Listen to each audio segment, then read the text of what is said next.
here too technical. I'm back again with another video. Today we're going to do, should you buy a ZFold3? As you can see here, I have a ZFold3 currently in my hand. So far, it's running smooth. So far, my experience with the device has been great, but we need to break down and see if you should really go out there and spend your money on a folding device. Something that has 6.2-inch display in the front, and then that opens up like a little mini tablet or mini iPad mini, whatever you want to call it. Should you buy a ZFold3? I would say yes and no.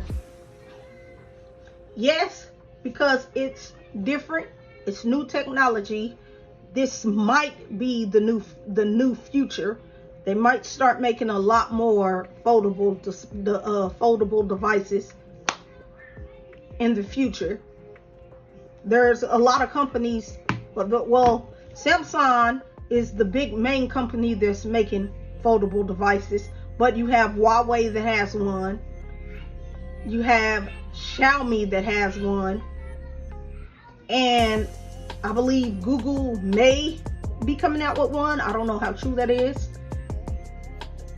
And we don't know about iPhone coming out with one. I don't know. That would just look weird for iPhone to have a foldable device when they don't really have a lot of different features that a lot of Android devices have. So yes, you should buy a ZFold3 if you're a person like me and you want something different. You don't want to be walking around with a regular smartphone. I like to be different. Where I live, there's not a lot of people that carry around a folding device.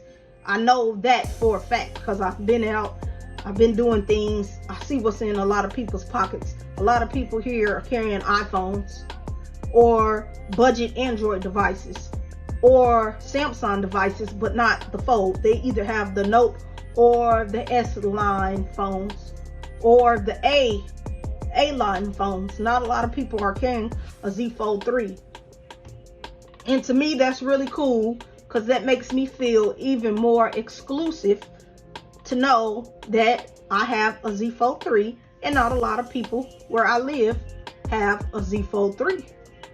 So that's a reason, that's why I can say yes, you should go out and buy a folding device, a ZFold3, because when you want to just have a regular phone, yes, the screen is narrow, but it still works.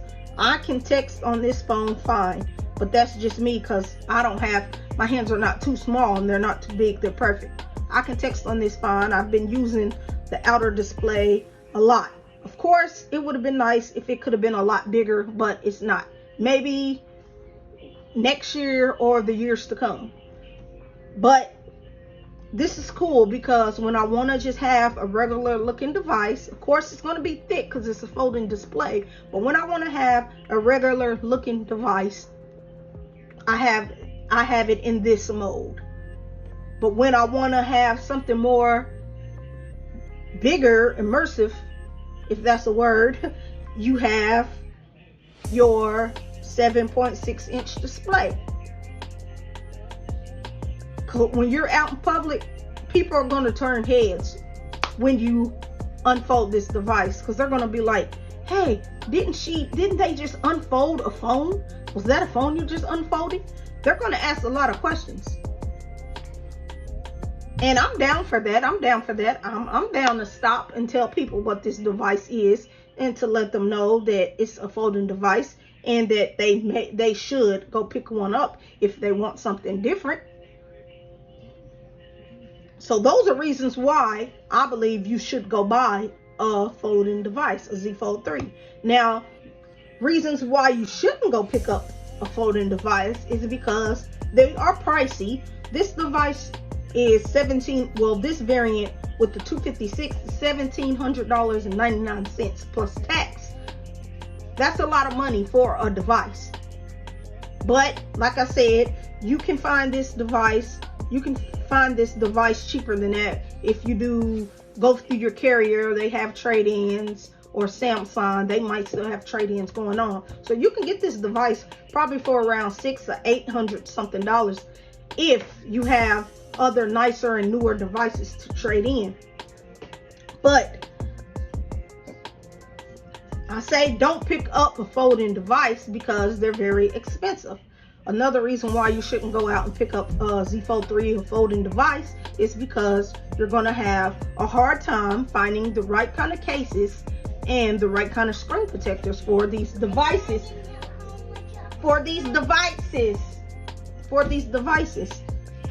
Even though there are a lot of cases out for this device, some of the cases are kind of iffy when you put them on the device. Some of the cases don't fit, or some of the cases fit too snug and you have a hard time taking them out of the case. Currently I have a Rinky case on.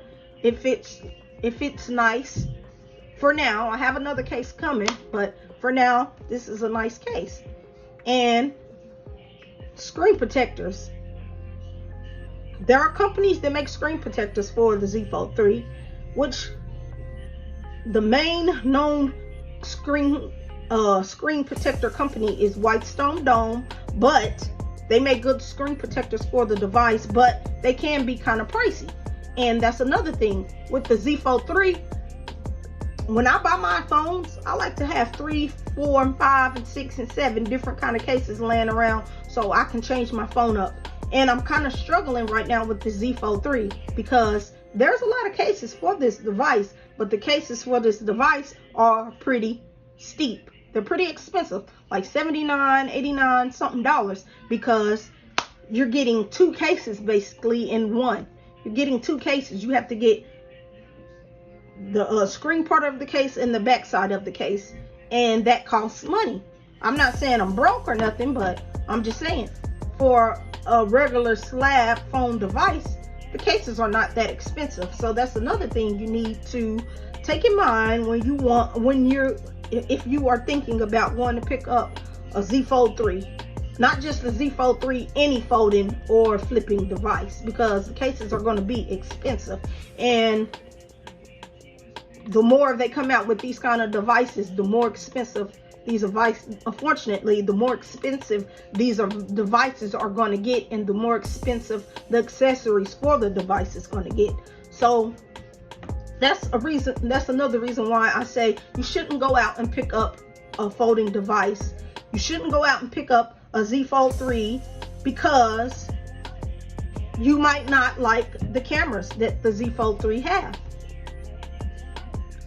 You know, other phones have better cameras than the ZFold3. The ZFold3 does have an under display camera, but it's new technology. This is the first time Samsung put this on their device, and they only gave it a 4 megapixel camera, which they should have bumped it up to bigger megapixels, but this is the first time they're trying it out. But I feel like Samsung should have tried the under display camera on their A line that doesn't cost them a lot of money, and then when they have perfected that, then they should have brought it over to their flagship devices and to the fold devices. But now you're left with a 4 megapixel under display camera on your ZFold3 that's basically useless. I mean, you can do some live streams with it that, you know, I've seen people live stream with the under display camera, and it looked pretty okay. And Forbes Tech Reviews the other day, when Alan had Phone Tech at Work had a live stream, Forbes was streaming with his under display camera, and it looked pretty okay. But I wouldn't really want to use it to take pictures because it's going to look pretty grainy. I can actually show you that right now. So let me go to my camera. Boom. This is what the under display camera looks like. Not too great at all. but I'm behind the camera, so you probably really can't see my face, but not too great at all. So that's another reason why you might not want to pick up the ZFold 3, a folding device. I do like that they do have an under display camera, not screen protector, sorry, an under display camera, but it's just not ready. Give it some time. Maybe by the time they come out with the ZFold 5, maybe it'll be more polished, and maybe it'll be even better. I don't know if it'll get better by a year. I don't know if the under display camera will be better on the ZFold 4 when they come out with that. I don't know, but as of right now, it's not so great. So that's a reason why you shouldn't pick up the ZFold 3. Another reason why you shouldn't pick up the ZFold 3 is because it's not a device for everybody. This is not a device for everyone. I have it because I wanted it and I wanted to try something new.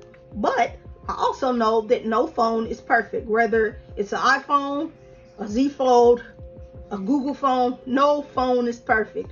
If phones were perfect, we wouldn't have to come so far with different numbers or different years on the phone, different names on the phone. If a phone, if the Note 20, if the Note 10 Plus was perfect, there would have never been a need to come out with a Note 20. You know, if the Note 9 was perfect, there would have never been a need to come out with the Note 10. So no phone is perfect. And when you go pick up a folding device, you are kind of risking, you're kind of risking having a lot of features that other devices would have. You're kind of risking it because like I said, yes, you get an under display camera, but it's 4 megapixels. What am I going to do with that? Just video calls. This is 2021. Nobody has a 4 megapixel camera anymore. You know, that's back in the day. That's back in the day cameras. That's crazy. But Samsung had to do what they had to do. I know they wanted to get their feet wet, but they should have did it on a device that doesn't cost them that much money.